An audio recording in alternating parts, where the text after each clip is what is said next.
Chairman ناظم آباد town سید محمد مظفر کا کہنا ہے کہ ہم نے سابق سٹی ناظم نعمت اللہ خان اور ڈاکٹر پرویز محمود شہید لیاقت آباد ٹاؤن کے ناظم کی طرف سے جو ورثہ تزئین و آرائش کے لیے تھا اس کو مکمل کر لیا ہے۔ ناظم آباد چورنگی پہ پاکستان ایئر فورس کے تیاری کی تزئین و آرائش کے کاموں کا جو آغاز کیا گیا تھا، آج اس کو مکمل کر لیا گیا اور باقاعدہ اس کا افتتاحی پروگرام بھی تیار کر لیا گیا۔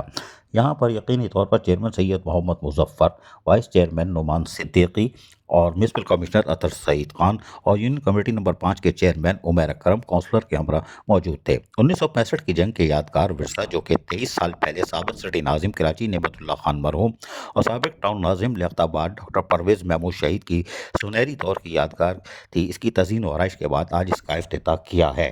اور یقینی طور پر سید محمد مظفر چیئرمین ناظم آباد ٹاؤن نے کہا کہ ہم اپنے ورثے کے محافظ ہیں اور 1965 کے یادگار کی تعمیر میں سابق سٹی ناظم کراچی نعمت اللہ خان اور لیاقت آباد ٹاؤن کے ناظم ڈاکٹر پرویز محمود شہید کے جذبے حب الوطنی کو سلام پیش کرتے ہیں۔ یادگار ورثے کی تزئین و آرائش کر کے عوام کو، خصوصی طور پر نوجوانوں کو، اپنے قومی ورثے کو ہمیشہ اپنے دلوں میں زندہ رکھنے کی تلقین فرمائی ہے۔ اس موقع پر سماجی رہنما آصف رضا قادری، ٹاؤن افسران ظہیر احمد، آصف بیگ، فہیم مصطفیٰ زیدی، راشد ہاشمی، عبید عالم اور دیگر افسران